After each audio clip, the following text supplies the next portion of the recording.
both get paid more than I do, and they're still working on it. Oh, When these things get moved, the wires sometimes get I'm sorry. My bad. dislocated My a little bad. bit, so. Okay, thank you. Let me fix it. Technical issues are resolved. At this time, we'll call to order the Board of County Commissioners meeting for Thursday, July 21. Will the clerk please call the roll? Commissioner Fast. Aye. Commissioner Myers. Myers, aye. Commissioner O'Hara. Here. Commissioner Hanslick. Hanslick here. Commissioner Ashcraft. Here. Commissioner Allenbrand is absent, I'm assuming. Yes. And Chairman Eilert. Here. All are present. We do have a quorum. Would you join with me in the Pledge of Allegiance? I pledge allegiance to the flag of the United States of America and to the republic for which it stands, one nation, under God, indivisible, with liberty and justice for all.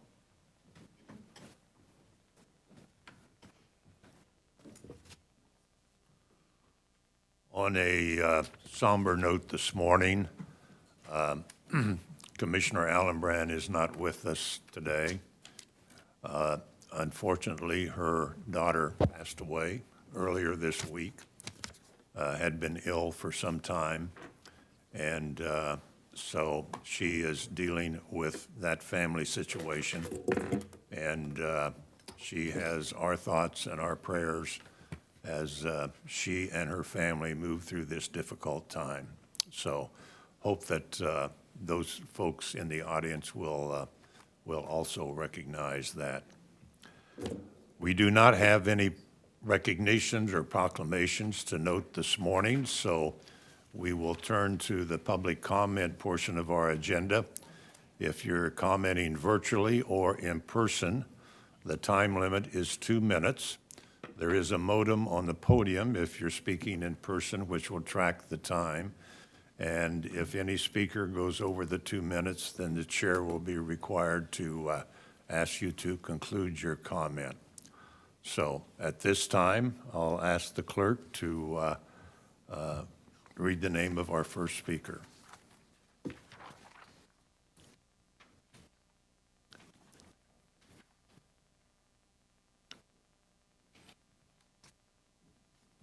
Virtually, we have Debbie Detmer. Debbie Detmer. Hello, can you hear me? Yes, ma'am. Okay, yes, I'm Debbie Detmer. I'm a retired nurse and a grandmother of 8 grandchildren. And I thought I would give you Dr. McCullough's clear statement and testing that he's done.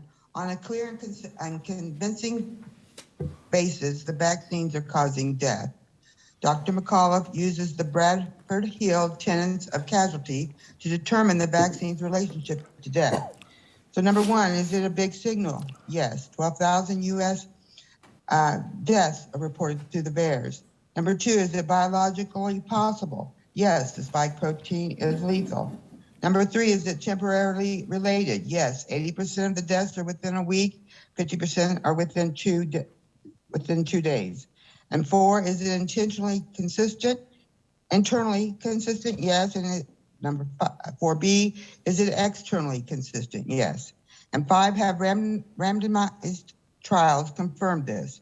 Yes, but only one of large scale, and it has been done by Pfizer's own trial. There were more deaths in the vaccinated group than in the placebo group. So the Bradford-Hill tenets of casualty have been fulfilled. And on a more probable note than not basis, and I would probably upgrade that to a clear and convincing basis, the vaccines are causing deaths. There's also a study on vaccine efficiencies in the children from the New York State Department of Health, where after 2 months, efficiency in the 5 to 11-year-olds has fallen to 12%. In other words, 7 out of 8 vaccinated kids derived no benefit after 2 months, only risk.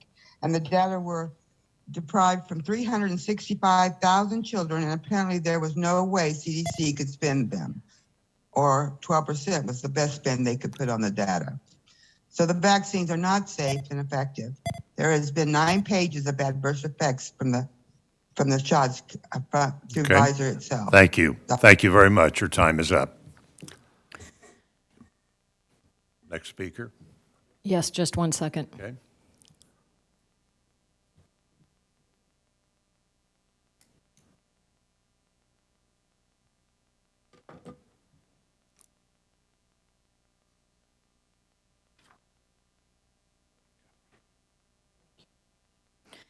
Now we have in person Ben Hobart. Ben Hobart.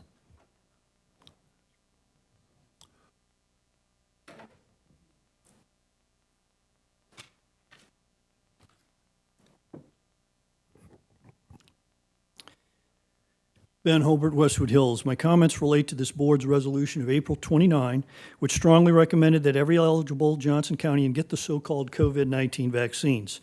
By its terms, that resolution will include infants from birth to age 5 when the FDA and CDC extend the Pfizer-BioNTech EUA to infants.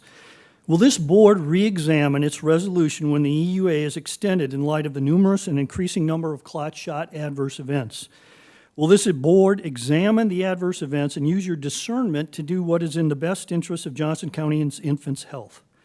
Or will this board blithely disregard the relative risks, both known and unknown, and negligible benefits, if any, of the clot shots to infants and promote the clot shots despite the evidence that the clot shots will not provide a net benefit to infants in this county?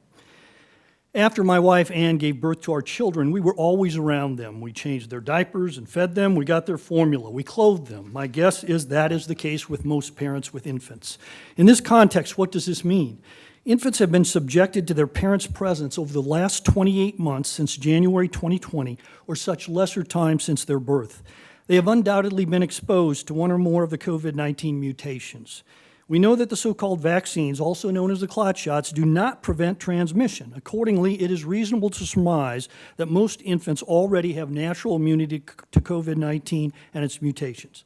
I have provided this board via your web submission site with an article which summarizes more than 150 research studies that affirm that naturally acquired immunity to COVID-19 exists. It is becoming clear, despite narrative to the contrary, that God-given natural immunity is more broad-based and provides longer-lived protection from COVID-19 and its mutations. Moreover, we now know that the relative effectiveness percentages are deceitful. There was only a 2% absolute reduction in infections among the age 5 to 11 group in clinical trials. None of such infections were serious. None, as reflected on the table. Thank you. Thank you. Now we have Lisa Happy. Lisa Happy.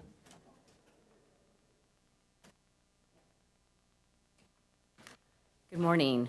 We are not against solar energy, to be very clear. We look to you to put the appropriate regulations, including the size and location of utility-scale solar facilities in our county. We have supplied you with a QR code containing a property value damage study completed by Mary McClinton Clay, showing how these utility-scale solar facilities have devalued homes in areas throughout the country. I also sent this to you a couple of weeks ago and encourage you to review it. It shows devaluation of homes up to 30%, depending on the home's proximity to the facility. These homes were located within 1 mile of these facilities. You're recommending a 250-foot setback from a non-participating dwelling. This setback has to be at the very least 500 feet, if not, please, more. You are recommending a 1 mile buffer from the city limits, stunting future growth and development of cities in the line of these facilities. Edgerton's comprehensive plan calls for a 3 mile buffer. The Director of Community Development for the City of Gardner sent a letter to the Planning Commission staff requesting a 2 mile buffer. Not only do you show no regard for the unincorporated Johnson County Comprehensive Plan, you show no regard for theirs.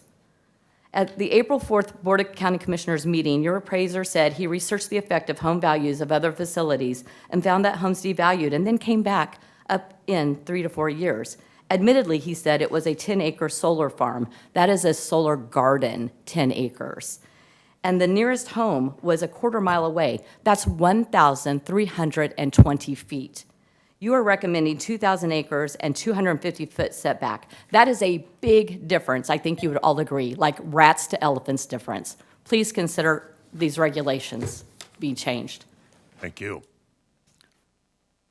Now we have Richard Gall. Richard Gall.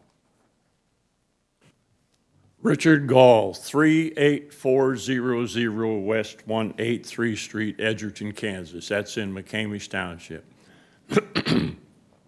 My wife and I have signed a lease on some of our ground for this solar energy. And having been a lineman for 35 years and knowing what, not just there, but what electricity is needed and all, we're happy to be part of that. What really makes us happy about it is lately the things we've heard about global warming. In Alaska, the temperatures are rising. In Siberia, the temperatures are rising. And the one I remember hearing the most, Antarctica, they have a record of 70 degrees above normal temperature. We know that our piece of this wouldn't solve that, but it's one piece of the puzzle to help prevent it getting worse. And hopefully Johnson County will be one of the places in the country that works on that. Thank you very much. I'm going to go home and eat breakfast. Thank you. Now we have Carrie Brandon. Carrie Brandon. Good morning, Board of County Commissioners. Carrie Brandon here. Last night, Douglas County Board of County Commissioners had their public hearing and final public comment on voting for regulations. And I wanted to let you know that the Board of County Commissioners on the Douglas County side respected the recommendations and the hard work of the Douglas County Planning Commission board members and their ad hoc committee on utility scale solar, and they passed the regulations. So that has been completed, and I wanted to also point out that there's a stark difference. Again, we've pointed this out before, but there's a stark difference in how the Board of County Commissioners in Douglas County and the Board of County Commissioners on the Johnson County side have received public comment and really taken it to heart. We still feel like you all are not hearing the unincorporated residents of Johnson County. The fact that on April 4th, the planning staff, and I'm not trying to beat the planning staff up in Johnson County, but the public, and I feel like probably the Planning Commission board members themselves probably feel a little undermined by the fact that you sent it back with recommendations, friendly recommendations, to push the size back to 2,000 from their recommended 1,000. This has been a very long process for the Planning Commission and also the public and the energy companies and everyone else. And for all of that work to just kind of go downhill is kind of crazy. And so I wanted to say that. And then lastly, we need to work on this unlawful ratio of unincorporated to incorporated planning board commission member makeup. Right now, there are 3 unincorporated and 6 incorporated. It's supposed to be 9-3, and Peg Trent did a great job, and Rick Lynn explaining that to the planning board commission members on March 22nd. We need to rectify that and start all over again. That's what we would like. Okay. Thank you. Thank you. Now we have Andrew Cross. Andrew Cross.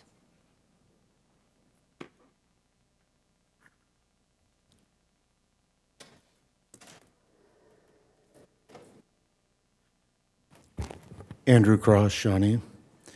Union Pacific Railroad is throttling railcar pickup by 20%. In a different article, it appeared to be almost 40%. 30 shippers are specifically targeted. CF Industries ships nitrogen fertilizers and DEF diesel cleaner to farms in Kansas, Missouri, Nebraska, and Iowa.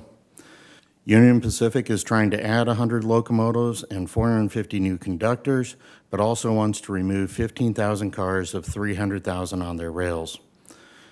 So this affects planting and growing seasons, which threatens food and ethanol supply. As you are also MARC leadership, what has replaced removal of rail yards in downtown Kansas City? What is the dwell capacity at Gardner Rail Yard? An example of the visible effects of that were the 200-unit trains sitting along I-35 for miles from the north and south of 119th Street. When is rail at airport facilities coming online? What is its dwell capacity? Are we using ethanol to boost diesel supply for all of this? So those are the concerns as far as the rail. Is Johnson County heading towards a demand destruction? Inflation is 48% for vehicle fuel, 20% for natural gas, 35% for used vehicles, 8.8% on food, 23.8% on airlines, and over 8% on housing. What is your COVID rate? Are the ballot harvesting boxes still installed at the libraries? Siri trends, I don't know what are the for median wages, median 3-bedroom housing, median domicile size, energy use, rental versus ownership ratios. I also note that 0 restaurants were built last year as far as the current trends. Thank you. Chairman, that completes our public comment. All right. We're completed. That concludes the public comment portion of our agenda. I do have one note for the record this morning. I will be signing the following.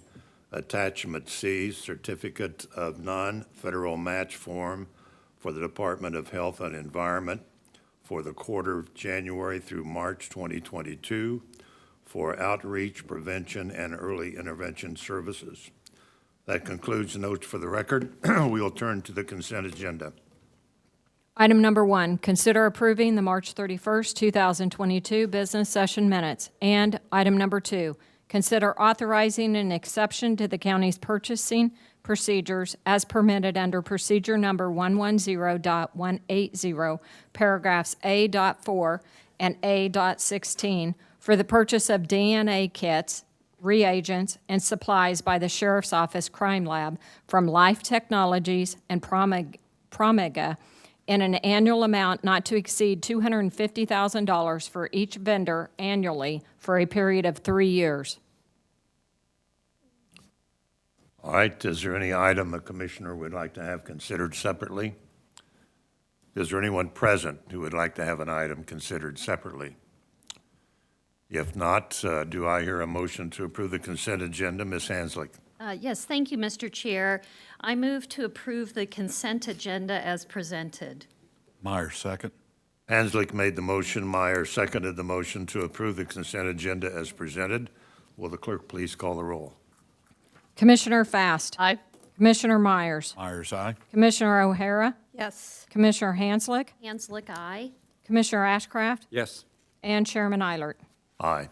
I have 7 votes in favor. Motion carried.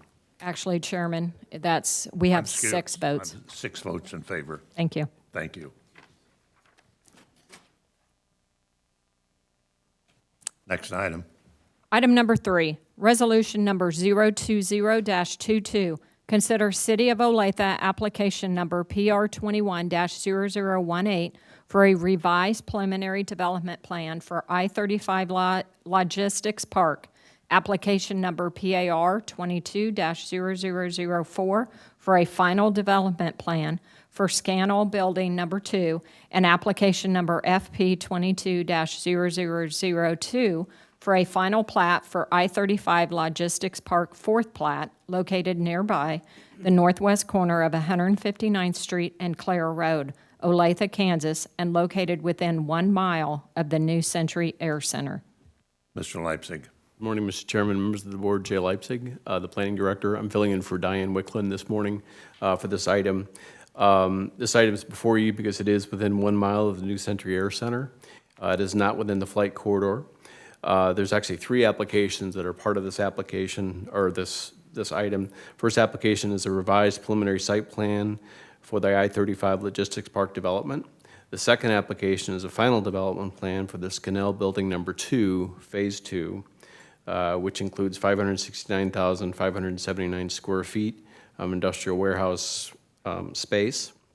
And the third application is a final plat, 4th plat for the I-35 Logistics Park for Building Number 2. The final plat is consistent with the preliminary plat approved and the revised preliminary site development plan. This revised preliminary site plan was approved by the City of Olathe Planning Commission on January 10th, 2022. The final development plan for Scannell Building Number 2 received administrative approval from the City of Olathe on February 24th of 2022.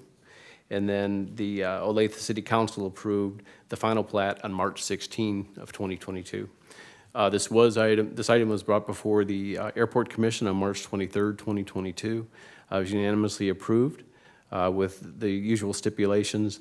One stipulation that was removed is the FAA 7460 form, which was received and approved, that there'll be no effect on air traffic with this proposal.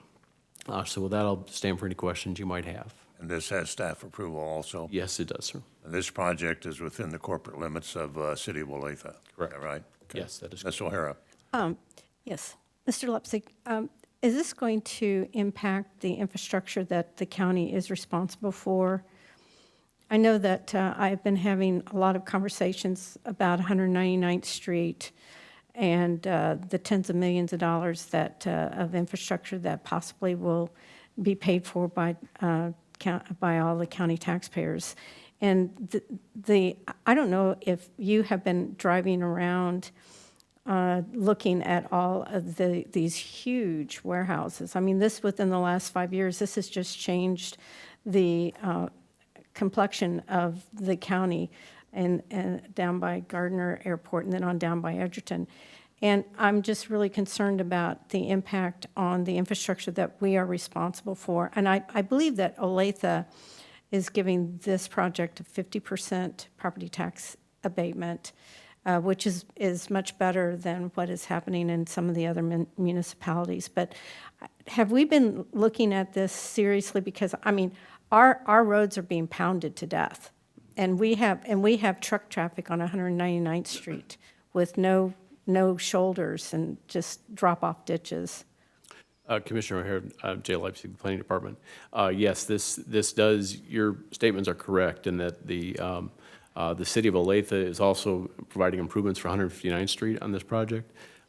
Planning staff does work with Olathe staff regularly for our development review process. We've also established coordination meetings between the city of Olathe and Johnson County Planning, as well as Edgerton and Gardner too, as we continue to look at this. But yeah, there are a lot of stressors in terms of impact on traffic, and that's always something we look at when we review these applications. So are there any county roads that are going to be impacted, or are all these roads within the municipal limits of Olathe that getting them to the interstate? I believe, Commissioner, the answer to that question is these will be through the city of Olathe, the ones that will be impacted. Okay. The county does review it, but for this development, in terms of providing access to the interstate, that would be through Olathe. Okay, great. Because this has just so changed this area. I drove out through there, and it is astounding what has been happening and the impact that it's having on our infrastructure. Yep. So thank you.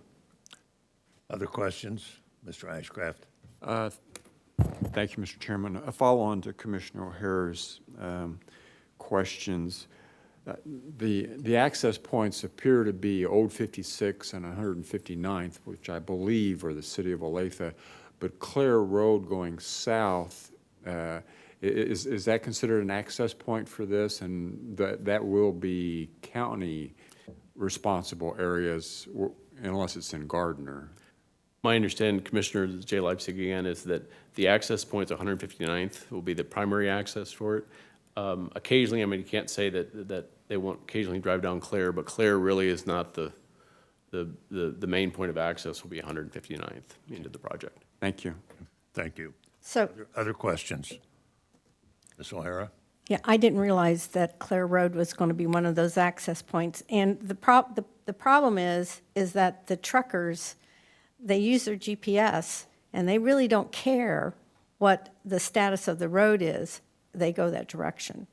Now, I know that there's a railroad crossing there that would probably impede tractor-trailer trucks going down Clare. Is that correct? Yes, Commissioner, that is correct. We've talked about that, working with these companies in terms of the GPS system, so that doesn't so that Clare Road is not brought up as the access point. Occasionally it does happen though, but that's something we've kind of talked about, and it's they're actively kind of working with us on that too. Have we considered putting signs up saying that truck traffic is not allowed on these unimproved roads? Commissioner, I think Brian Pedig is probably the best person to address that. That has been part of our discussion. I will tell you, it's also part of our coordination meetings we're having with Olathe, talking about this in these development review committee meetings, what things can be, and not just with Olathe, with Gardner and Edgerton as well. But Brian Pedig is probably the best person to talk to Okay. about signage. Okay, Sorry. thank you. Ms. Hanslick. Thank you. I just wanted to say thank you to our planning department for explaining that you are working with the cities to make sure that there is a clear understanding of the impact on both city and county maintained roads. I think this is something that if we want economic development in Johnson County, this is an issue we're going to have to continue to work on, and I appreciate that you're working with them to find the most equitable solution to that. But it is, I think we're going to get more of these situations, not fewer. So thank you. All right, is there anyone present who would like to comment on this item? Chairman, we do have Zeth Reese that is online, which is the applicant. All right, thank you. Does the applicant wish to make any comments? Can you hear me? Can y'all hear me? Yeah, yes, we can hear you. Do you wish to make any comments? No comments, just here to answer any questions if there are any. All right. Questions of the applicant? All right, thank you very much. With that, the item is back before the commission. Mr. Myers. Chair, I'd like to make a motion. I move to adopt resolution number 020-22, approving a revised preliminary development plan for I-35 Logistics Park, a final development plan for Scannell Building number 2, and final plat for I-35 Logistics Park, fourth plat, located within 1 mile of the New Century Air Center, for the reasons and subject of the stipulations and recommended by the Airport Commission. Hanslick, second. Mr. Myers made the motion. Hanslick seconded the motion to approve the application from the city of Olathe in regards to the preliminary and final development plan. Any further questions or comments? Mr. Ashcraft? I'm sorry, Mr. Chairman, just a clarification. Was the city of Gardner consulted in terms of possible traffic impact in case the truck drivers decide to use their either 59 or Claire and to access I-35 going south? Commissioner, Jay Leipzig, we do review these applications with them. We have periodic meetings with the city of Gardner. On this particular application, it was not brought up, but we meet with them. We all look at everyone's agendas for the Planning Commission and for any city council actions. Okay. So we do that quite regularly. Thank you. But this application is on the north side of I-35? Correct. Yes, okay, thank you. All right, clerk, please call the roll. Commissioner Fast. Aye. Commissioner Myers. Myers, aye. Commissioner O'Hara. Yes. Commissioner Hanslick. Hanslick, aye. Commissioner Ashcraft. Yes. And Chairman Eilert. Aye. 6 votes in favor, motion approved. Next item. Item number 4, resolution number 021-22, consider City of Olathe application number PAR 21-0060 for a final development plan for I-35 Logistics Park, Building C expansion on 52 acres located at 15251 South Green Road, Olathe, Kansas, and located within 1 mile of the New Century Air Center. Mr. Penley. Good morning, Commissioners. Sean Penley, County Planning Staff. This application is a City of Olathe application for final development plan for I-35 Logistics Park Building C expansion. Let's see if I can, oh, there we go. The subject property is located to the north of the previous application that Mr. Leipzig presented for the Phase 2 of I-35 Logistics Park. So this is the original Phase 1 area to the north. It's at the northwest corner of 155th Street and Clare Road. This site is located within 1 mile of the New Century Air Center. That's why it's before you. The purpose of this county review and approval is for compatibility with the airport. The subject property is located 3,905 feet northeast of New Century primary runway.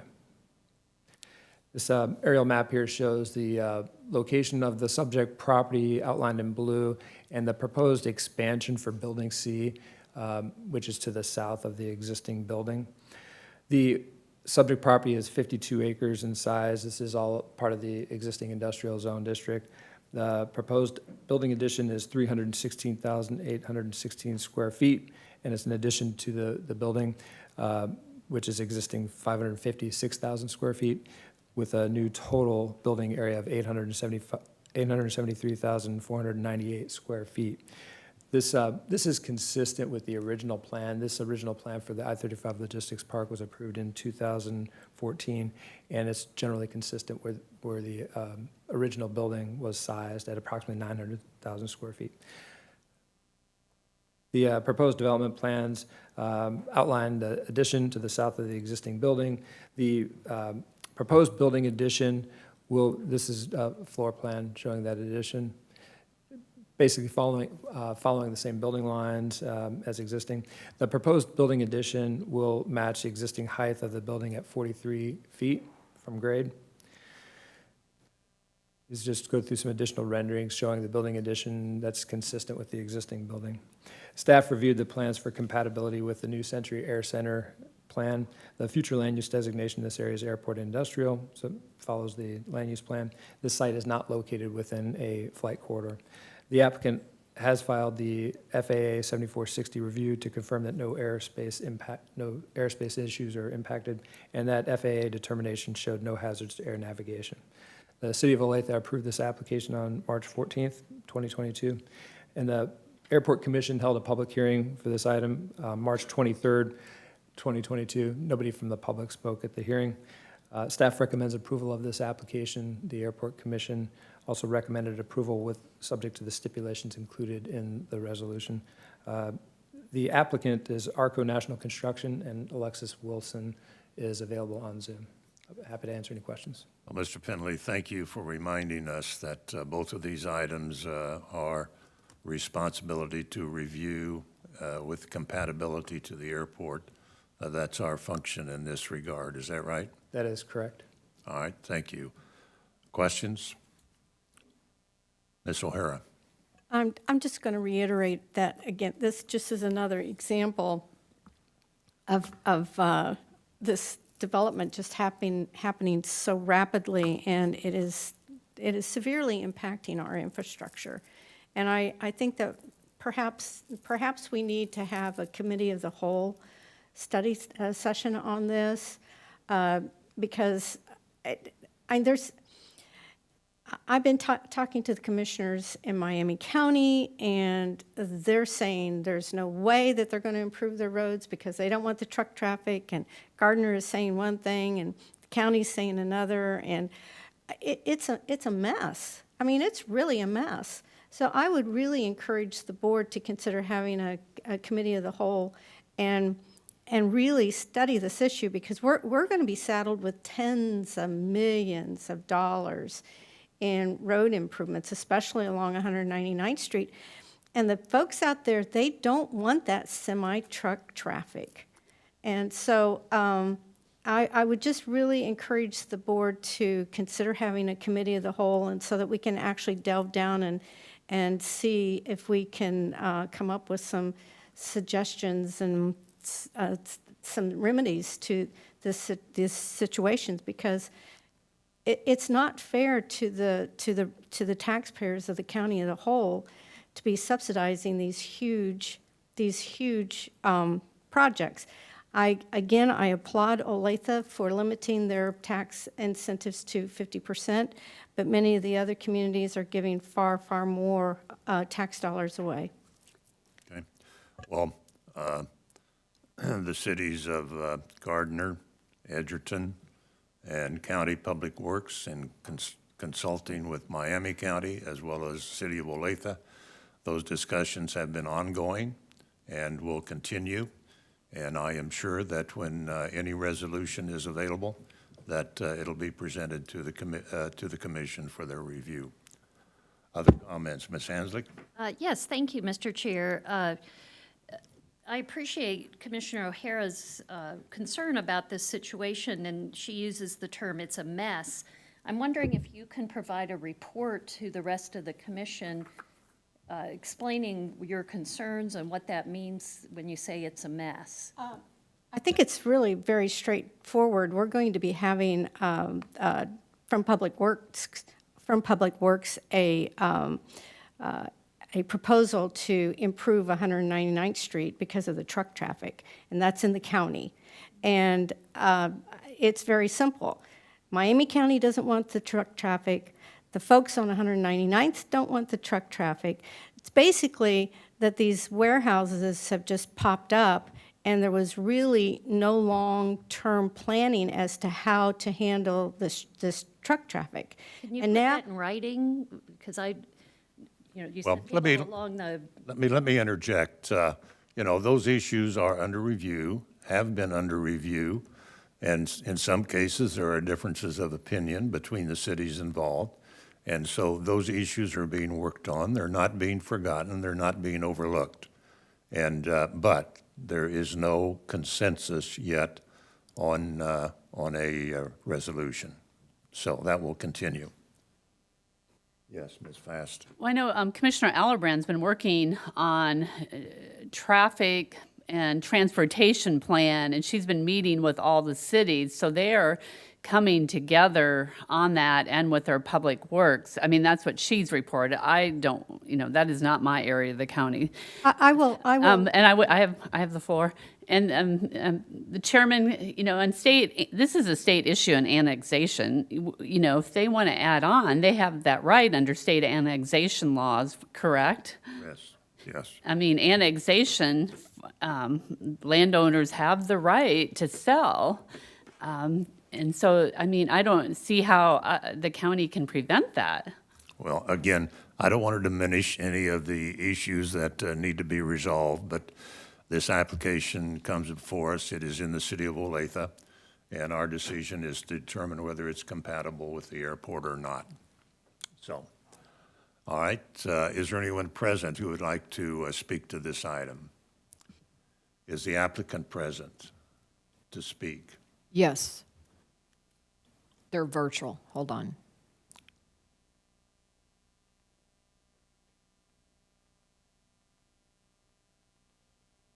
Hi, everyone. This is Alexis Wilson, Arco National Construction. Can you guys hear me?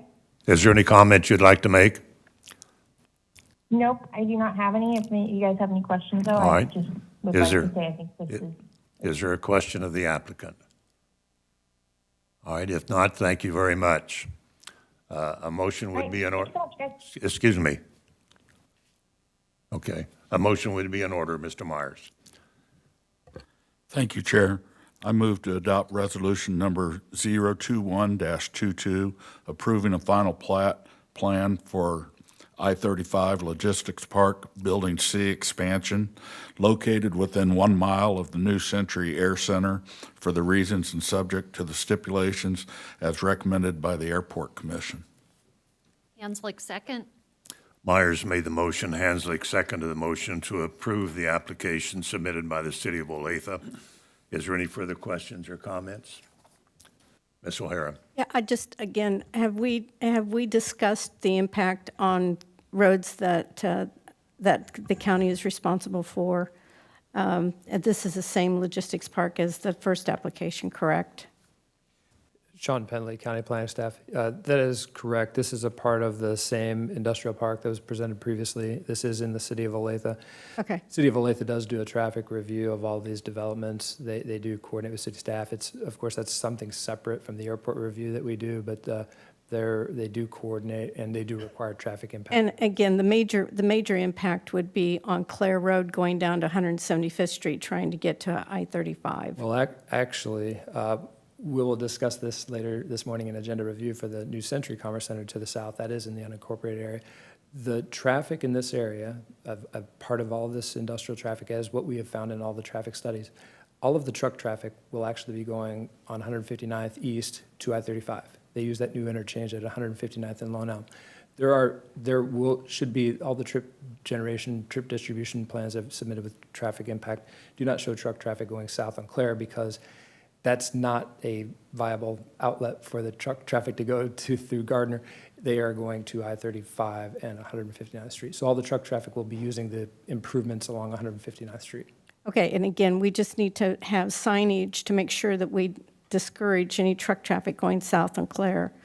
I mean, that railroad crossing, I think that a semi probably would get high-centered on it. I mean, it's a very dangerous railroad crossing. So we just need to make sure that we have that communication. And then also, if that would work for them as an outlet, it's a gravel road, isn't it?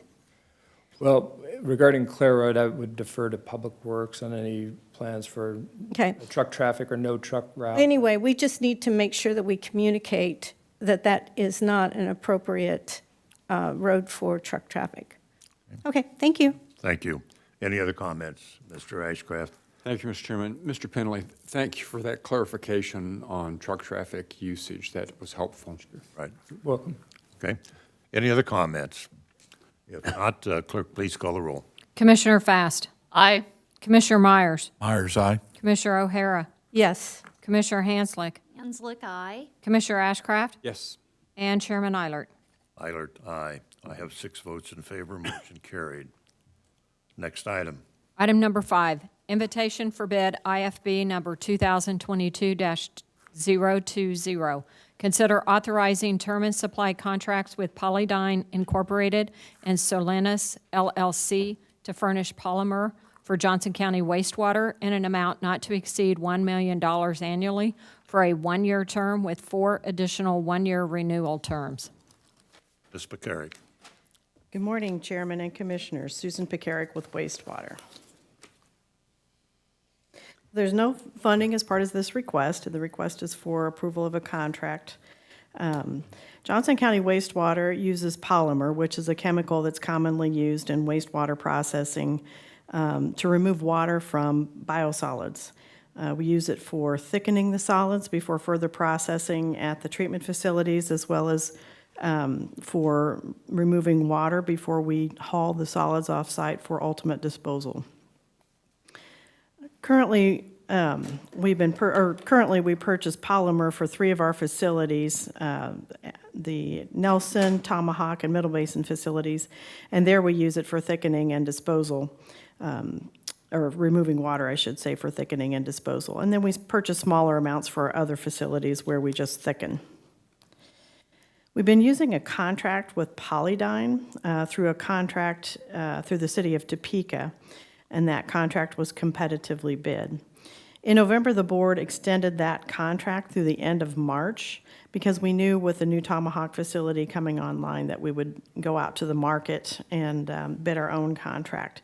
We did proceed with doing that and conducting our own bid, and we opened bids on March 21st of 2022. There were 2 firms that responded. And during the bidding process, the firms were required to test samples of their polymer to develop what would be an optimal dose for the biosolids that we have at the various facilities. And then using that along with their unit costs, they developed an annual cost. Under the contract, we would pay for the actual polymer use, so we had them develop this annual cost so we would be able to compare the bids. We do recommend awarding to both of the firms that responded. That's Polydyne and Solenis. And then once the firms are under contract, we would work with these vendors and then utilize the lowest vendor going forward. So for example, if one of the lowest vendors, once they used their polymer on our equipment, it turned out their dosage estimates were perhaps were more, then we would still ultimately go with the vendor that's the lowest cost. That's why there's an advantage to awarding to both of these contractors. And then expenses for these, for the polymer is paid out of our operating budget, I'll be happy to answer any questions. Questions of Ms. McCarrick? Mr. Ashcraft? Thank you, Mr. Chairman. Ms. McCarrick, I very much appreciate the pooled approach to vendor selection. As I've expressed sensitivity about term and supply, that approach seems to make a lot of sense both administratively and financially. And even though it's a common chemical, as I recall last week, you indicated that there really aren't that many vendors regionally that could supply the volume and the quality of this chemical. But could you remind us, what is the cost escalation clause? Because this is a 5-year, $5 million arrangement, and depending on those escalations, that could shift fairly quickly. And I was just wondering what assurances we had. Absolutely. So I'm going to have Robin Lyons speak to that. I think she did a great job of explaining how we handle escalation, particularly under term and supply contracts for renewal.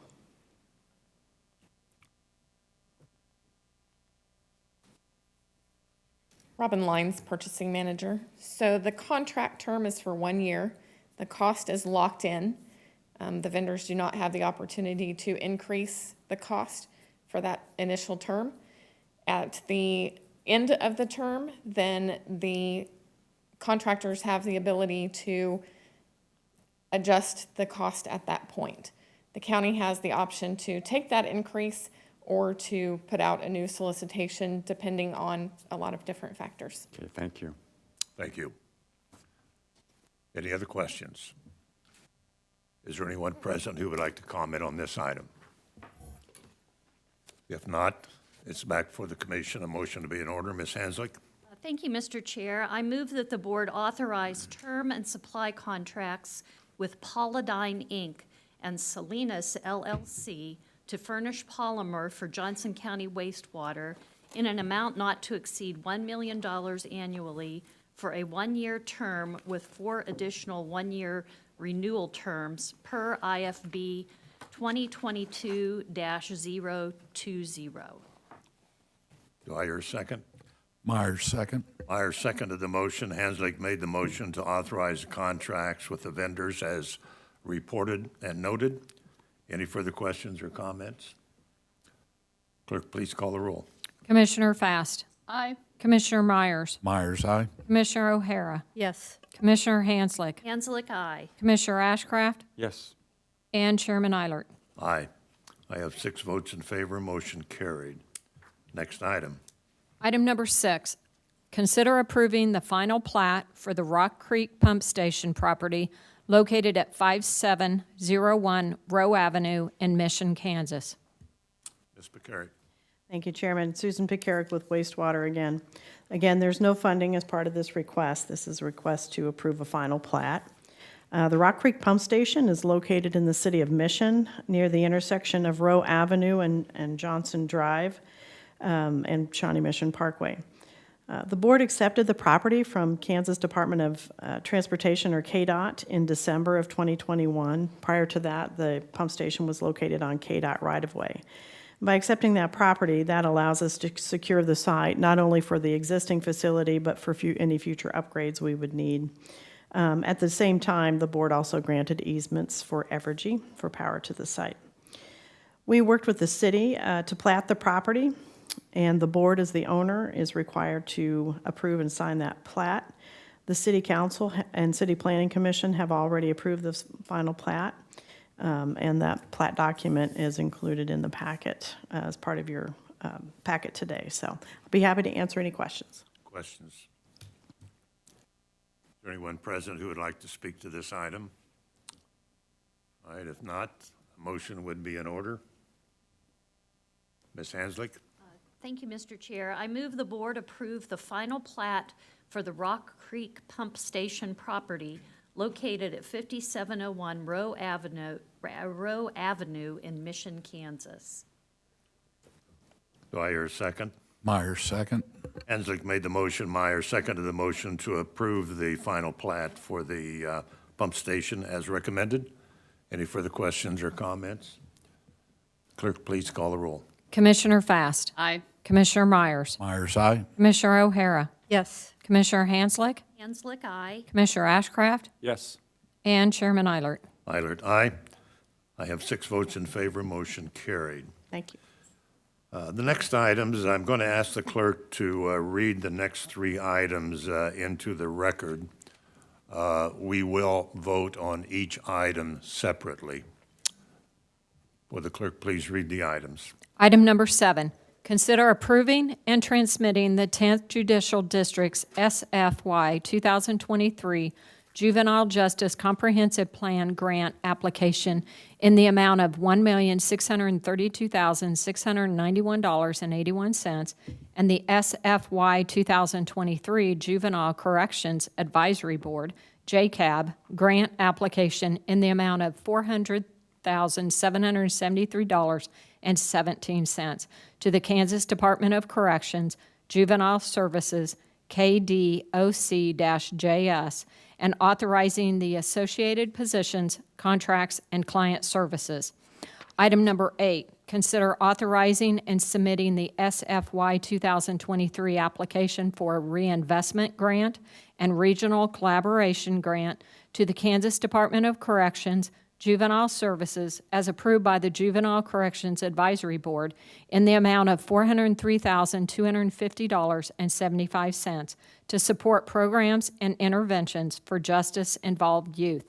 And item number 9, consider authorizing and submitting the Johnson County Department of Corrections SFY 2023 Community Corrections Comprehensive Plan and funding request to the Kansas Department of Corrections in an amount not to exceed $2,430,908.69 and the use of client reimbursement fee fund budget request in the amount of $191,398.45. Thank you. Ms. Messed, would you speak to item number 7 is the first item? Yes, Rachel Mested, Director of Field Services. So the item number 7 is the approximately $1.6 million in state general funds and approximately $400,000 in the Juvenile Corrections Advisory Board grants. And these support graduated sanctions and subgrantees within our community. Corrections is also going to be requesting approximately $1,000 in those JCAB grants to fund a new position in our department for the Disproportionate Minority Contact Coordinator. Questions? Mr. Ashcraft. Thank you, Mr. Chairman. Ms. Mested, how much did you say for the coordinator? It's a little bit over $100,000. I think it's $107,000. Very, very good. One of the questions, and this is a question that's applicable to all 3 of these. I was just wondering, this is an important program, an involved program with a lot of moving parts, but how do we measure success? What are the outcomes that you are anticipating? As I understand it, the state has made some changes in the metrics that you used to use, and you're now trying to gear up with new metrics. So how will they be used, and how will you assess success over time? And not just at the completion of probation, but over I'll call it the life cycle of clients to where they can fully reintegrate into the community, if that makes sense. Yeah, thank you, Commissioner. One of the things that we do for all of our clients is we conduct assessments on them. And in July of 2021, the Kansas Department of Corrections actually changed our assessment process. And we used to do one assessment for all of our adult clients, and they have now changed it to 2 different assessments, one for men and one for women. And so we had been working really on the proficiency of our staff to conduct these assessments. What those assessments do is they help us determine how often we're going to see them and include services that we're going to provide to our clients. And so we've been working towards the proficiency of the assessment that was changed back in 2021. So what we have been working on is the training process took about 6 months of last year, the end of last year. And the first 6 months, we've really been hitting the proficiency hard. And how do we ensure that staff are doing these assessments well, because they are so important for the supervision of our clients. So that's one way that we look at, it's really hard to say they're outcomes of success, but those assessments set the foundation for the work that we do with our clients. Thank you. Other questions? Ms. Fast? Yeah, on the mental health treatment, clinical associates, it's not a lot of money, 75,000. Right. So do these, is clinical associates, they just bill you per hourly for that is how? And last budget cycle, I advocated, and thank you to the commission, to get additional mental health staff with community corrections. So how do they work with this clinical associates? So the clinical associates, that grant is on our juvenile side. And do they bill? What? I'm going to have Keith Clark come up and talk about this.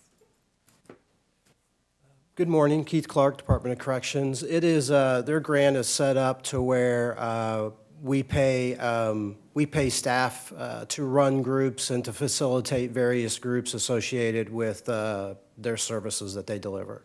And so they bill you hourly? Is that what they do for those groups? No, so they would, we receive our state allocation in 4 quarterly installments, and then we would transfer those quarterly installments to our subgrantees, and then they provide all the fiscal documentation regarding their staffing, their hourly, the hours they spent with those staff, and then any operational costs. And then we reconcile those each month with our subgrantees to make sure what that their costs associated with the grant, that there's proper supporting documentation for those. So last budget cycle, we added on another mental health therapist to work in community corrections. So they don't work with, I mean, where do they work? They were under Robert Sullivan. I thought they were working with our youth, justice-involved youth. Is that more preventative mental health? It's I'm not familiar with what you're referencing. We do have one contract with mental health where they provide evaluations to our staff. But I think you may be referencing an individual that's embedded in maybe our juvenile detention center that provides mental health. Yeah, that's correct, sorry. And so that is separate and in addition to what's being presented today. This is always pre-detention work, this work, Yeah. correct? Okay. Thank you. Yes. Other questions? Ms. O'Hara? I'll just note that JCAB worked on this and reviewed this in our last meeting, and that the members of that committee were quite satisfied with the presentation. And this is these are annual grants that we get from the state, correct? Yes. Okay, thank you. Okay. Do we have anyone who wishes to speak to this item? All right. If not, do I hear a motion on item number 7? Ms. O'Hara? I just want to make one other comment, as that reading is an extremely important, it's a skill that unfortunately a lot of these juveniles that we are interfacing with do not have those skills. And I have been talking with Robert Sullivan about thinking outside the box, and he said, well, we're working with the Olathe School District, and I have to say that the school district has had these children for many, many years, and they've just not been successful. And I have been encouraging some peer-to-peer possibilities. It's difficult because these kids go through the system very quickly. But reading is a fundamental skill that we really, really need to focus on. And I have a lot of experience with that because of my youngest daughter, who came to my home when she was 10. She was going into 5th grade and had been in public schools, and she had no reading comprehension, period. She would read things. She was decoding the words. She's a beautiful reader, but she had no idea what she was reading. And it took 3 or 4 months. And we solved the problem. And it was just having someone there knowing that she knew that I cared. And I just think that we just need to be focusing on these basic skills. And I know we have tried, but we have to think outside the box. And I just would encourage staff to continue to look at those ideas, and we'll see if we can find some success. But the school districts have tried, and they haven't been successful, and it's sad. It's really sad. Okay, thank you. Any other comments or questions? All right, do I hear a motion?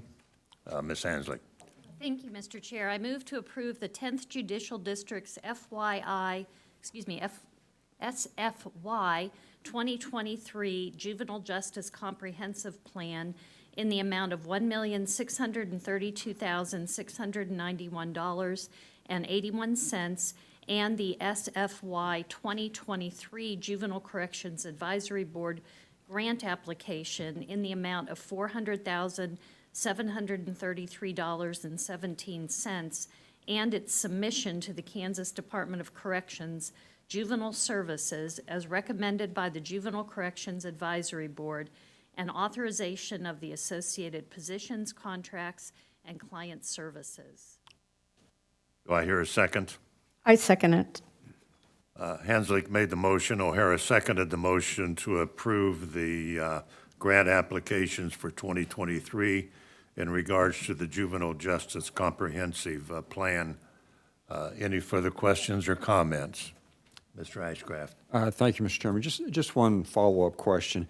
Ms. Mestad, will the board and the public, will we see some kind of report that gives us periodic annual updates on the results of these efforts?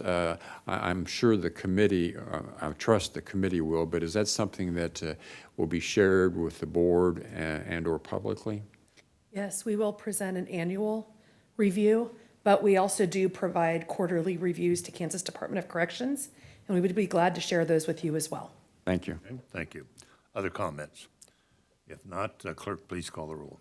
Commissioner Fast. Aye. Commissioner Myers. Myers, aye. Commissioner O'Hara. Yes. Commissioner Hanslick. Hanslick, aye. Commissioner Ashcraft. Yes. And Chairman Eilert. Aye. I have 6 votes in favor. Motion carried. Turning to item number 8. Any comments you'd like to make in regards to that item?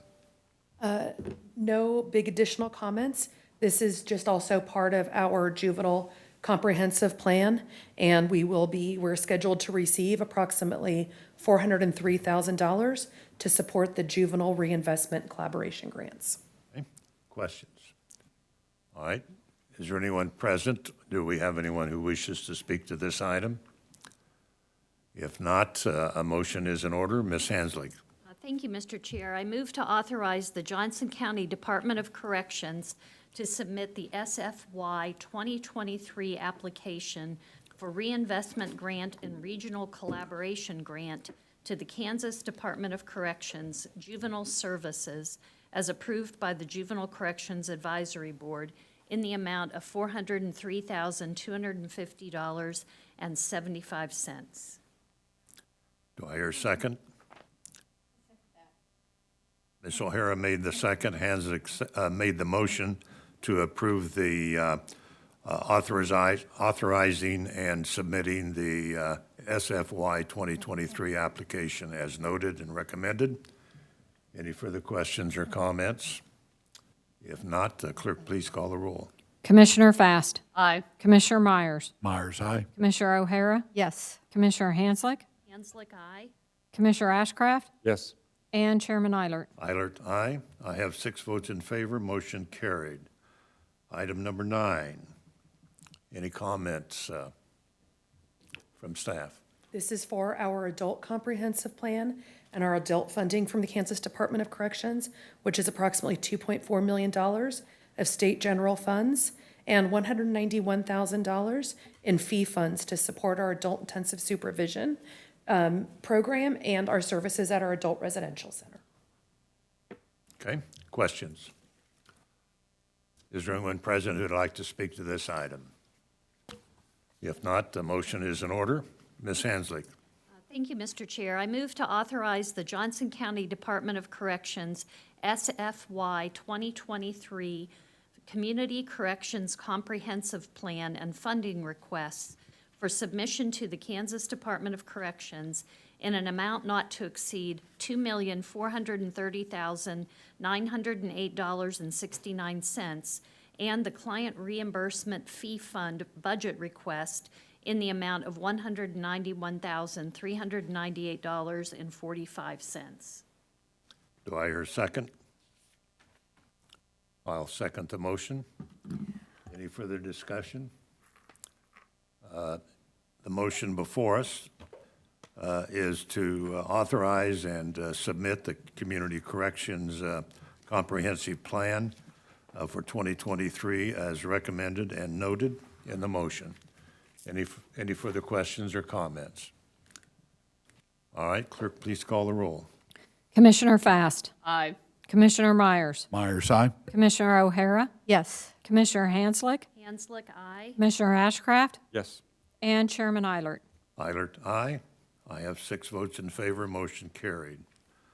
Are there any other items on the action agenda? No, sir. All right, turning to reports and communications, County Manager, Ms. Bostoke Ferguson. Chairman and Commissioners, good morning. I did want to make a comment on some of the discussion that was brought up earlier on the development in the southwest area. I just want to assure the commissioners that staff is working with the cities directly, as I think Jay alluded to, and Commissioner Hanslick and Commissioner Fass as well. And I think Commissioner O'Hara, I know that our staff has had communication with you as well. We have had increased discussions as of late with the cities of Edgerton and Olathe and Gardner in particular, as continued growth happens out there. And as you all know, we do have long-term planning items in place that looks at the traffic, and then we adjust as development happens to address safety. And I know Brian's brought information before. He will be bringing items forward in the near future to address some of those. So we're happy to stand for questions. I do think Brian can answer those in detail at the appropriate time. Thank you. Yes. And then next, we have Kansas City Corporate Challenge update. It's a program that I'm not sure if you are aware that Johnson County Parks and Recreation District does lead this program. This is an Olympic-type event that allows companies through the Kansas City metro area to interact with each other through a variety of sporting events. It lasts from April to June. So they kicked off April 1st, and Rhonda Pollard, Superintendent of Recreation, and Jill Liker, Wellness Manager from Parks and Recreation, are here today. And Rhonda, would you like to say a few words?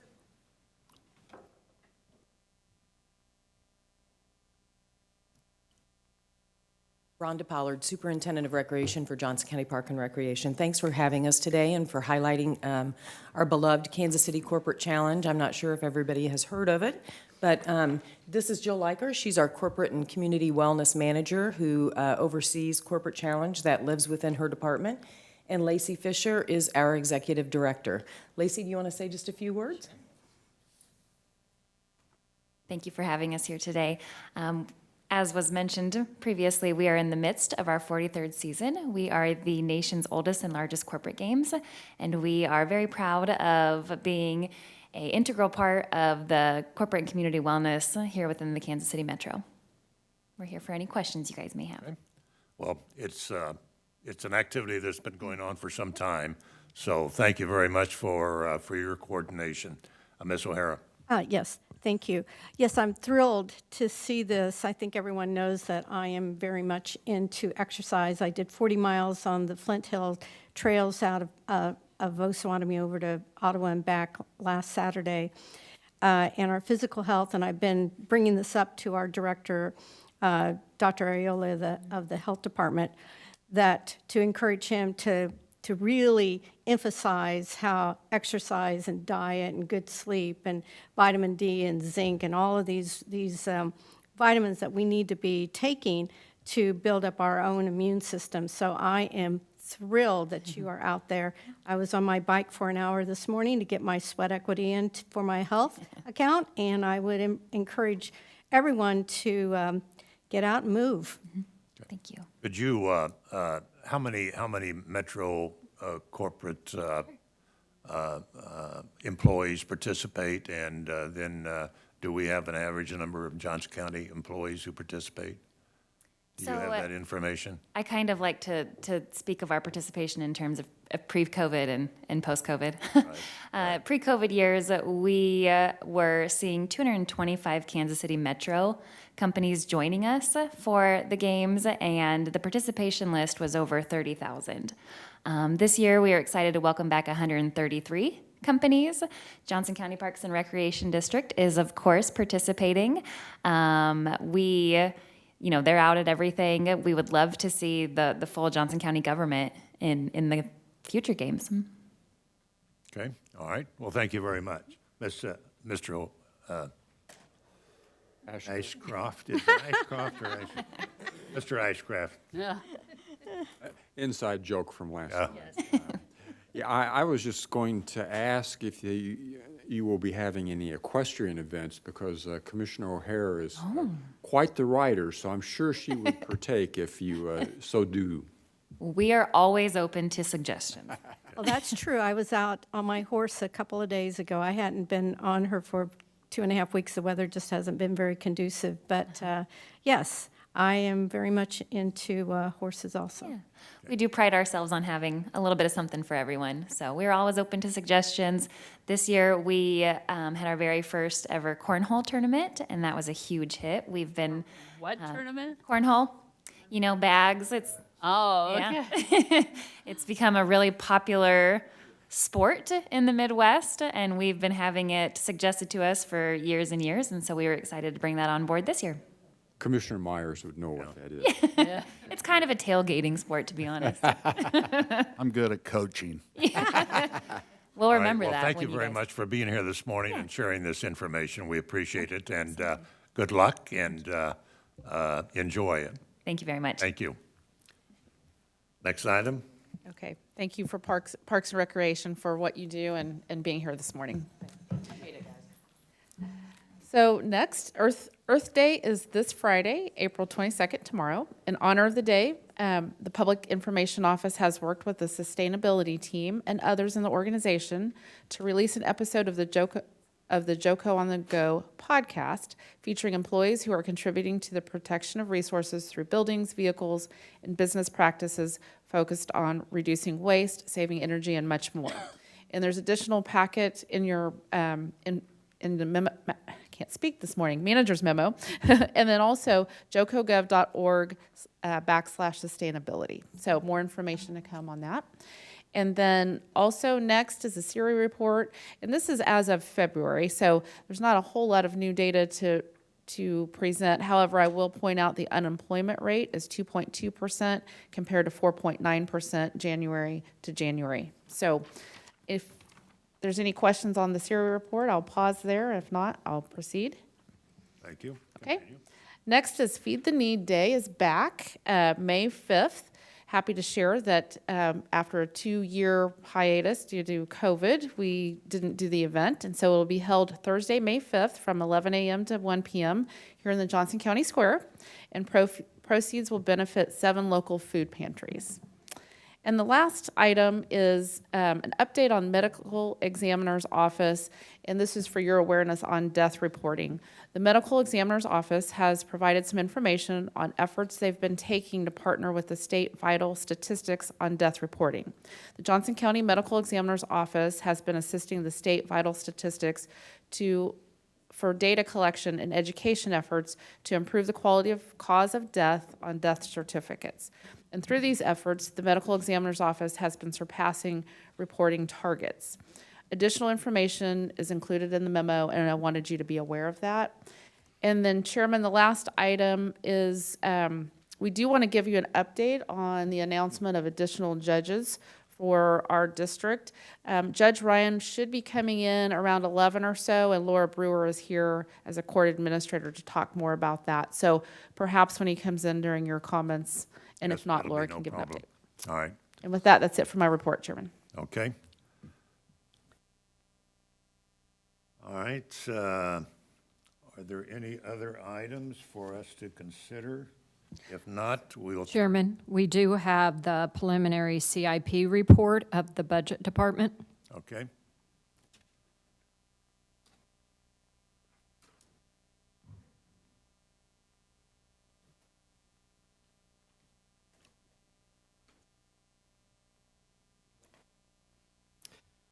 Morning, Mr. Chairman, members of the Commission, Mark Dapp from Budget and Financial Planning. This morning, we're going to do a very brief overview of the FY23 through 27 department requests for the Capital Improvement Plan.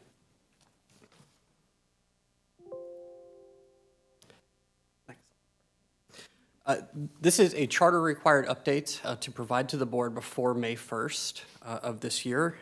This is all of the requested capital improvement plans that have been submitted by the departments from fiscal year 2023 through 2027. For a little bit of background and context, the review team, which is comprised of internal staff members that makes up the CIP committee, focused on the maintenance of existing capital assets and the reuse of existing infrastructure. In general, we felt it was prudent to address deferred maintenance and safety issues before addressing new growth or service enhancements. Particularly unique this year was that with the direction that was provided by the board related to the New Century Office Building and the without New Century Office Building recommendations and scenarios in the Strategic Facilities Master Plans.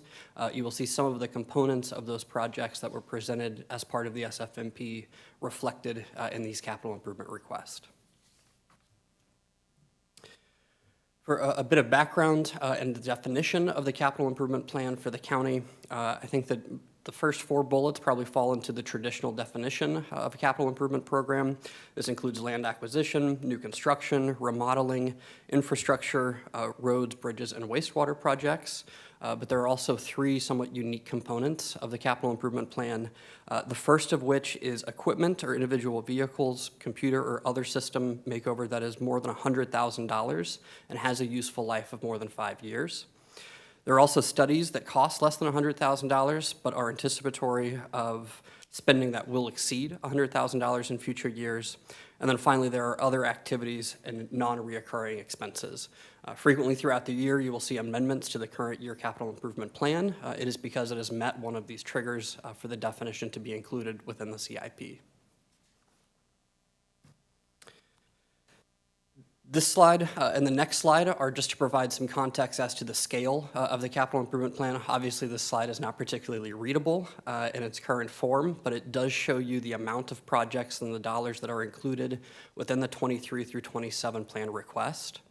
I will note that while the capital improvement plan is 5 years, it is only the first year, the budget year, in this case FY23, that the board is approving when they approve the capital improvement projects. So this is 1/2 of the capital improvement plan. You can see all of these projects include 2023 requested funding. We'll go through them in greater detail. But just to provide some additional context, this is the bottom half of the capital improvement plan. So being able to see it in whole, you can get an appreciation for the overall size and the number of projects that are included within. In total, in FY 2023, $255.8 million of projects are requested. This also includes 4 projects that were requested in 2023 but recommended to be delayed by the CIP committee. This is a summary of the department request by funding source. I think that this helps put the capital improvement plan into context. What you can see is that dedicated funding source projects comprise 87% of the overall requested amount. So those projects that have restricted or dedicated funding sources in some way are the overwhelming majority of the department requests for these projects. I will note that you can see that wastewater alone is roughly 51% of the entire FY 2023 request, which is obviously funded by user fees and non-ad valorem dollars. So we'll look at these projects in somewhat greater detail, try to make the overall plan somewhat more digestible. This is the detail of those projects that are listed as dedicated funding sources.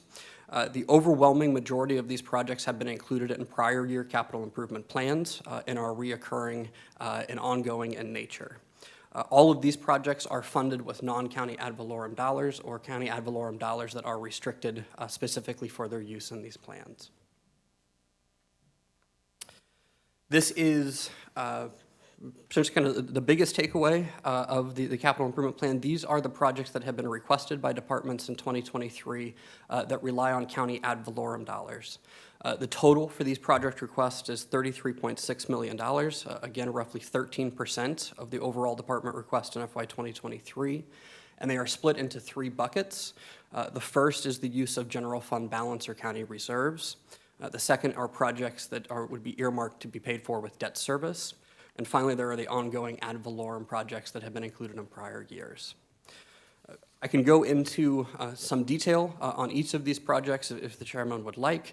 All of these projects will be reviewed in detail with the department request. So we'll have the county manager's proposed budget on May 12th, department request in the following weeks, and each one of these projects will be reviewed in greater detail at that time. Okay. Well, I would suggest that, this is the first view of these projects, and so there will be much more detail, much more discussion as we go through the budget process. But if there are limited questions this morning, well, that's fine. Ms. O'Hara? Yes, thank you. So I see the Blue Valley replacement for the library at 151st and just west of Antioch is at $55 million, and I have spoken about this allocation of funds is way, it's extravagant, and we need to have detailed discussions about this. But I see the $55 million 5-year total, and then I see the library fund at $24 million. So where do we make up that difference between $55 million and $24 million? The Blue Valley project specifically is requested in 2024, so it is not included in that $24 million library fund amount that is looking specifically at the 2023 department request. Okay, so the $55 million would be on top of this 24. But starting in 2024, it would not be included as part of the 2023. Would not be in the current year. So we would be looking at almost $80 million. Okay, thank you. Ms. Fast? Yeah, on here, for mental health, it has crisis center, and I know the governor's office, budget is approved for crisis center funding. So on this, would that be, is that, when they put like CIP like that, is that an expectation to get that through state funding or federal funding? Because there's also federal funding for that. Is that? It identifies the need and anticipated project. For that, it has been placed in the out years, again, similar to the Blue Valley project, so that we know that it's on the horizon, but it's not included for funding in this particular budget. But it says county funds, but that could really be state or federal funds. Exactly. It could be a mix of all of those different revenue sources. So when they come to us, are they just going to talk about 23, or are they going to talk about all 5 years? We'll highlight 2023, but I think that the discussion can certainly include the 5-year department request. I think that would be good. Okay, thank you. Mr. Ashcraft? Thank you, Mr. Chairman. Mr. Dapp, I don't believe you showed slide 9. Was that intentional? Nope, I apologize. I was trying to get to that and got ahead of myself with asking for questions. This is the final slide, which is items that have been identified for additional funding. These are requests from departments that we would potentially use local fiscal recovery funds for. These projects and amounts are not included within the CIP that was previously presented. Okay. One clarification. When the sheriff's office acquired the mobile command unit, I thought they had used RICO or forfeited funds, forfeiture funds originally to acquire that vehicle. Is there any opportunity of using those kind of funds for this work? And that's a general question. You don't have to answer now, but I would be interested in that. And secondly, when you talk about the definition and philosophy behind CIP, is there any more, I'd be interested in any more elaboration, and we can do this offline, in terms of kind of the cost-benefit analysis that you do. You make reference to deferred maintenance and safety issues, and I understand that logic, but I'd be interested in just learning more about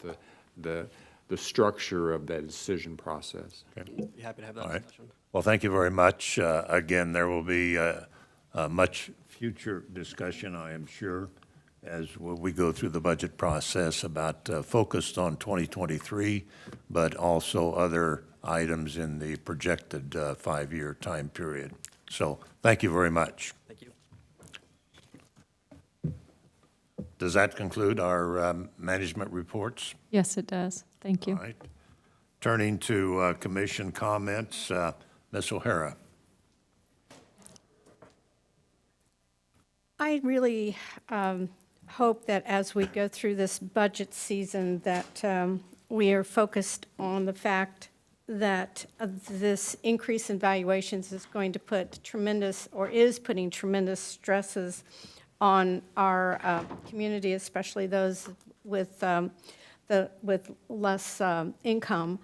And that, again, our reappraisal has shown, our statistics has shown that the property taxes is a very regressive tax because the lower priced homes are escalating in value much more quickly than the upper bracket homes, and that we just need to be extremely cognizant of it, and especially with Spring Hill being in my district and the valuations there increased 20%, and this is on top of tremendous increases in the past 5 years.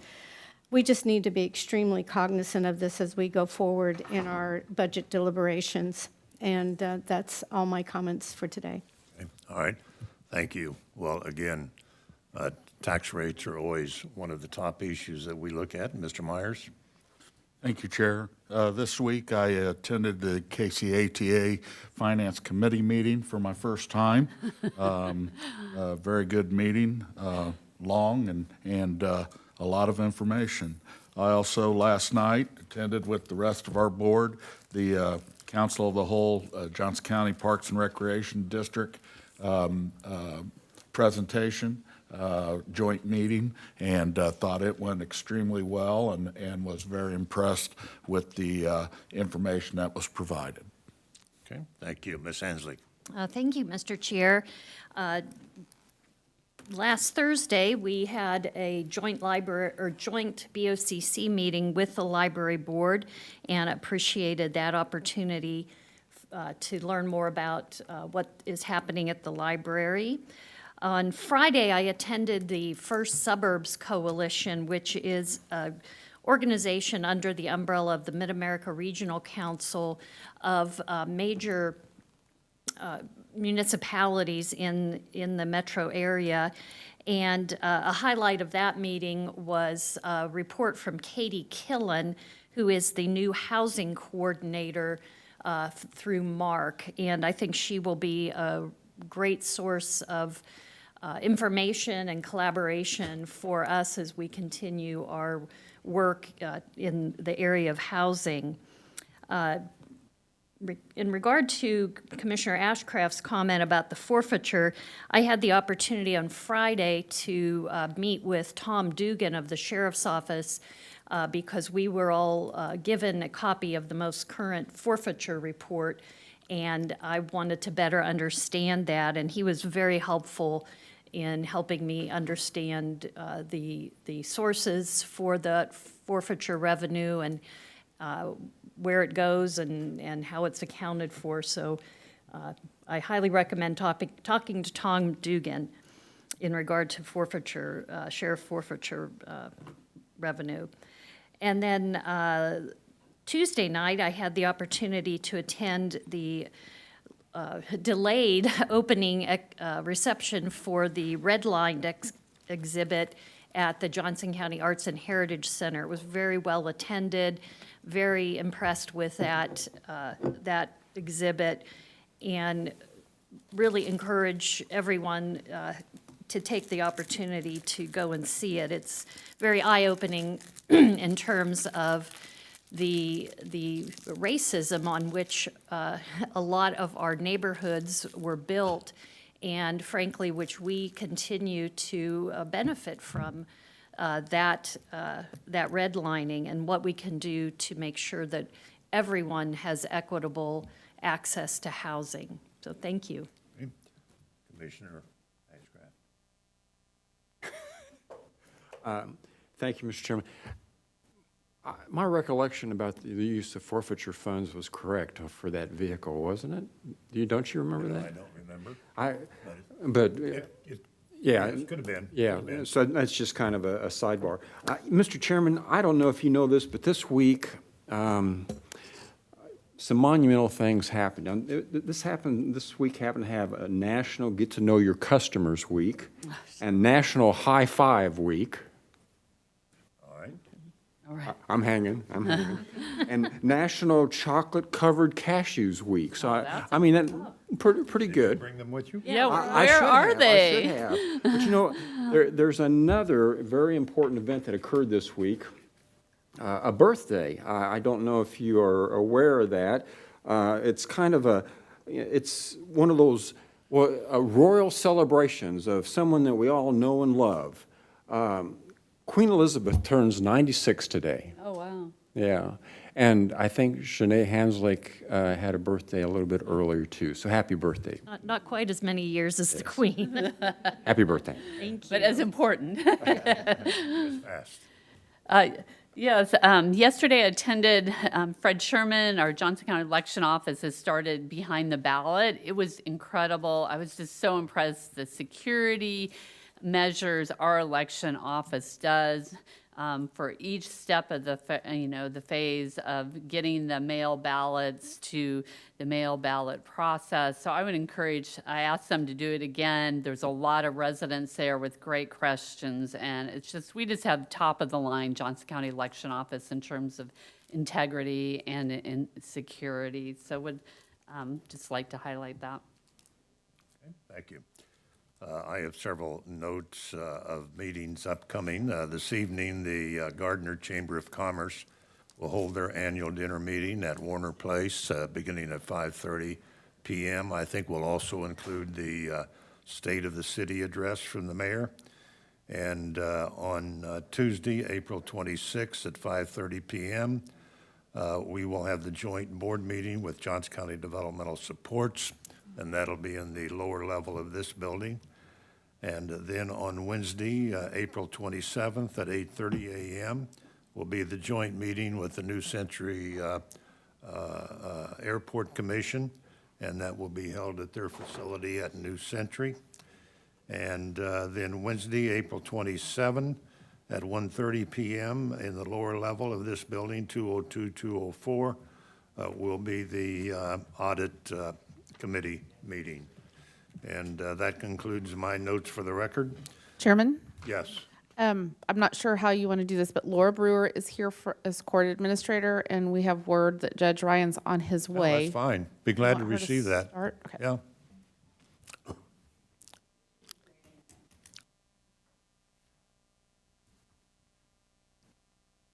So, who's going to make the comments? So Laura, are you prepared to start, and maybe he finishes? Judge is on his way and should be here any minute, so I don't know if you'd like her to start or if you want to take a break and then come Well, back. we can do it during agenda review. That's no problem.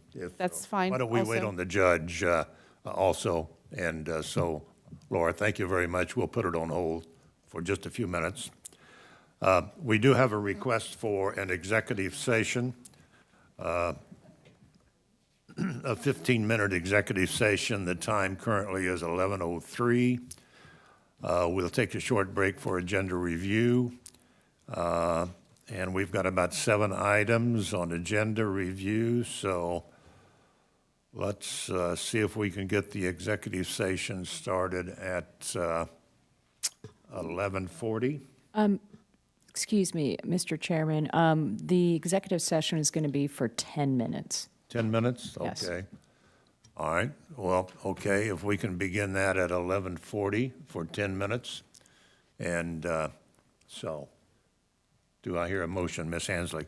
Yes, thank you, Mr. Chair. I move that the board recess its open meeting and convene an executive session at 11:40 a.m. for a total period of 10 minutes for the purpose of discussing matters related to cybersecurity and to preserve the security measures of the county information systems, and to reconvene an open session in this room at approximately 11:50 a.m. or as soon thereafter as the executive session may end. Okay, we have a motion to approve the request for the executive session. Do I hear a second? Myers, second. Myers seconded the motion.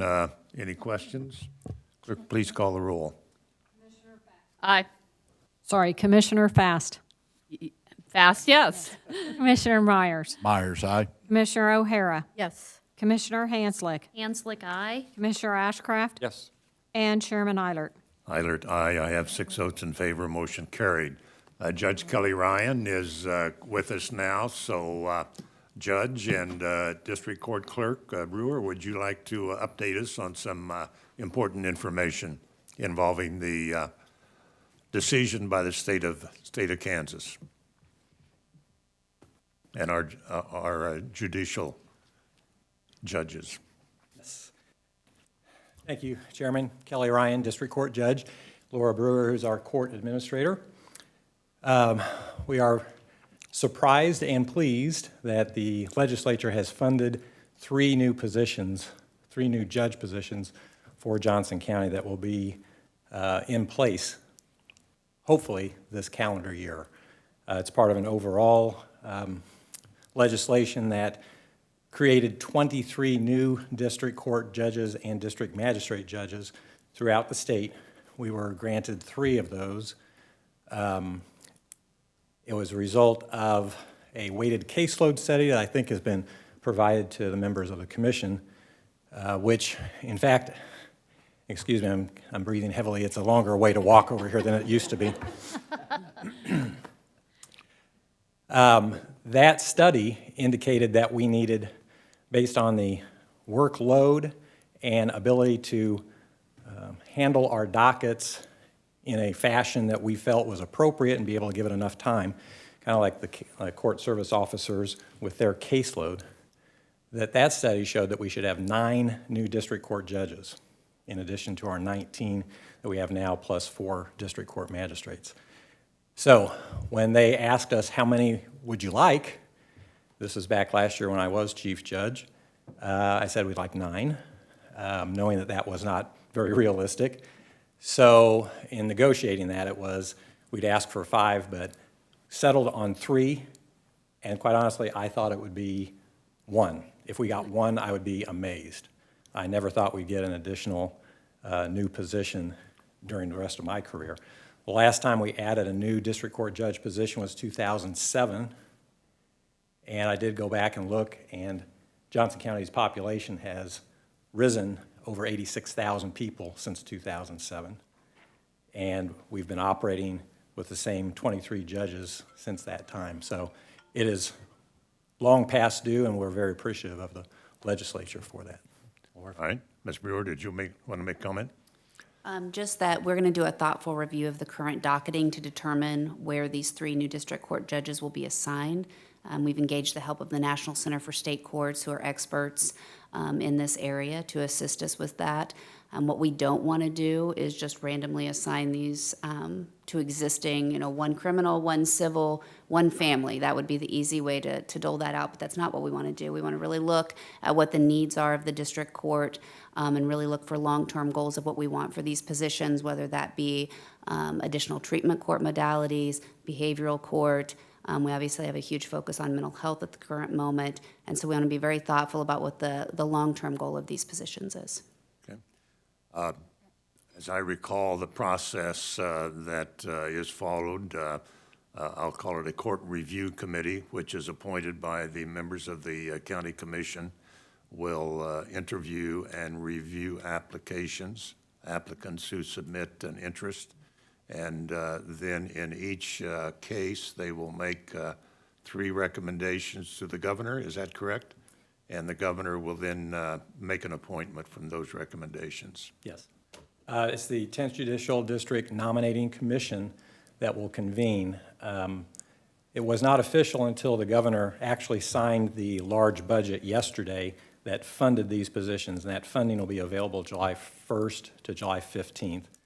But we've had the green light, if you will, from the Supreme Court when Chief Justice Lukert sent out and certified to the Secretary of State back on April 15th that all of these 23 positions were being created in the judicial branch.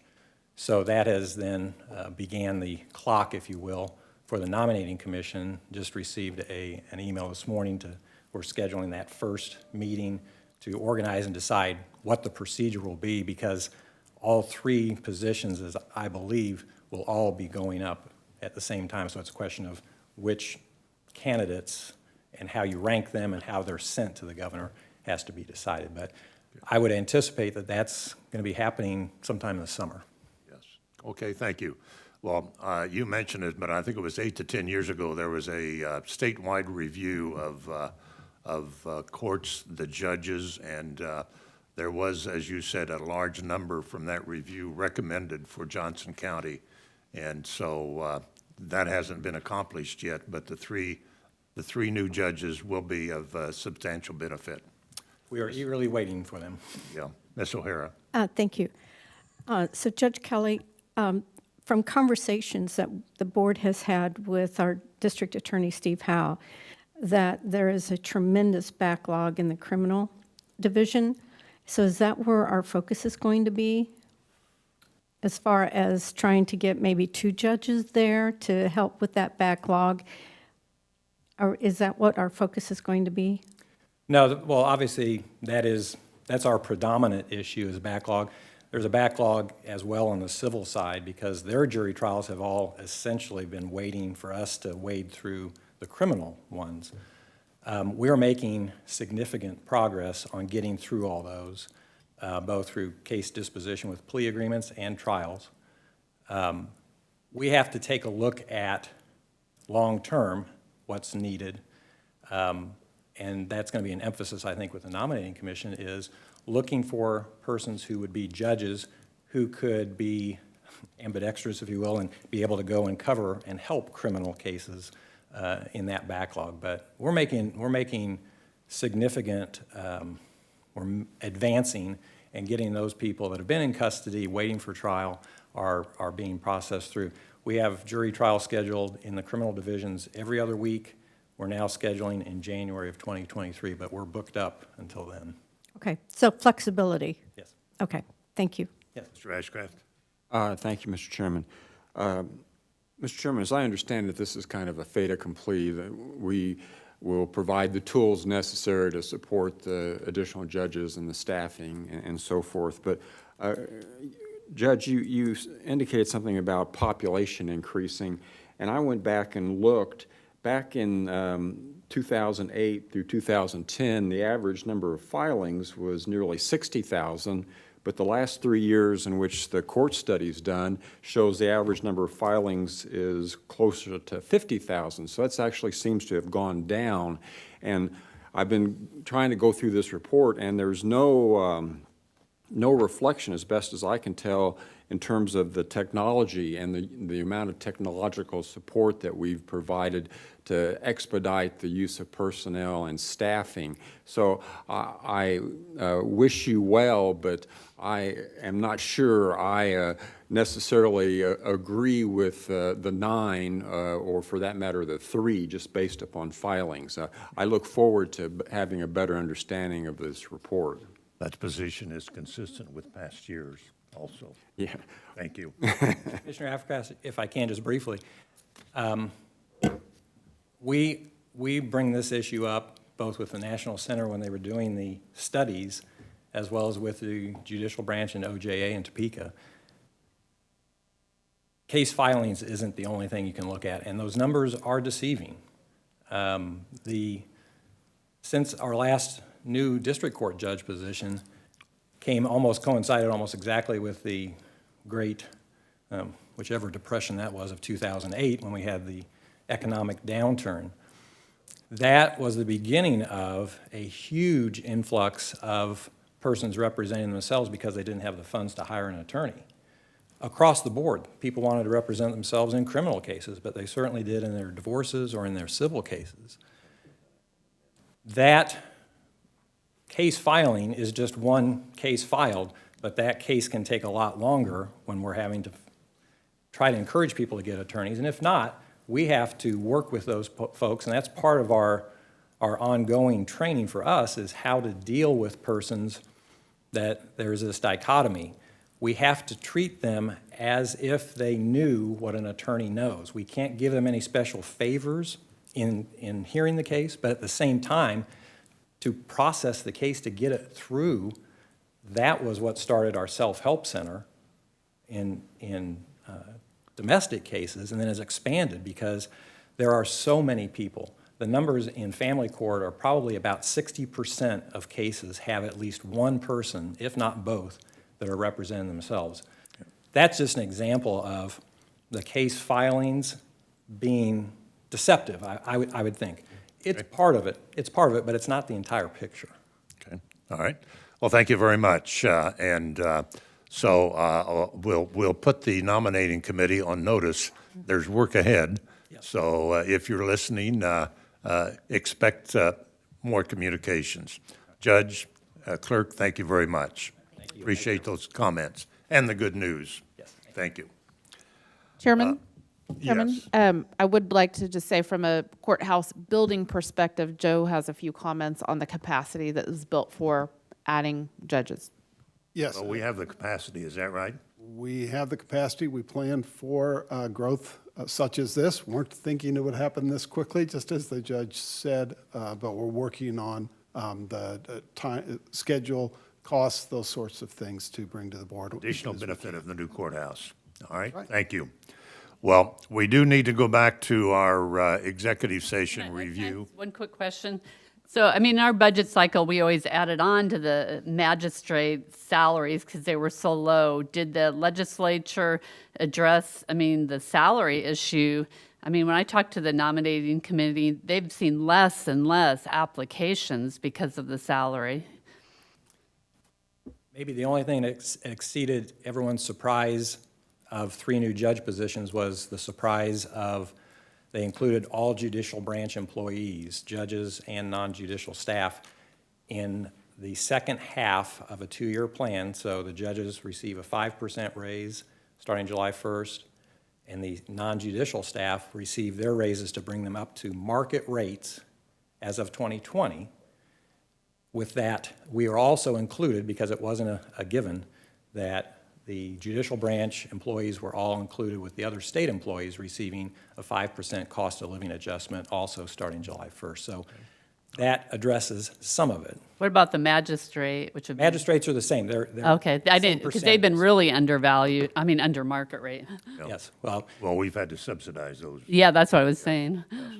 Okay, well, thank you very much. thank you all. Well, we are at about 11:17, 11:20, so we will need to amend the time for our executive order. We'll take a 5-minute break, come back at 11:25 for agenda review. I think we need to probably give us at least 30, 35 minutes for that. So that would leave us at 12 noon. For the beginning of our 10-minute executive session. So I'm going to ask for a motion to amend that original timing. Ms. Hanslick? Thank you, Mr. Chair. I move that the board recess its open meeting and convene an executive session at 12 noon for a total period of 10 minutes for the purpose of discussing matters related to cybersecurity and to preserve the security measures of the county information systems, and to reconvene an open session in this room at approximately 12:10 p.m. or as soon thereafter as the executive session may end. Myers, second. Hanslick made the motion. Myers seconded the motion in regard to the executive session beginning at 12 noon for a period of 10 minutes. Clerk, please call the roll. Commissioner Fast. Yes. Commissioner Myers. Myers, aye. Commissioner O'Hara. Yes. Commissioner Hanslick. Hanslick, aye. Commissioner Ashcraft. Yes. And Chairman Eilert. Eilert, aye. I have 6 votes in favor. We are in recess from our regular session. We'll take a 5-minute break and come back for agenda review beginning at 11:25. Thank you all.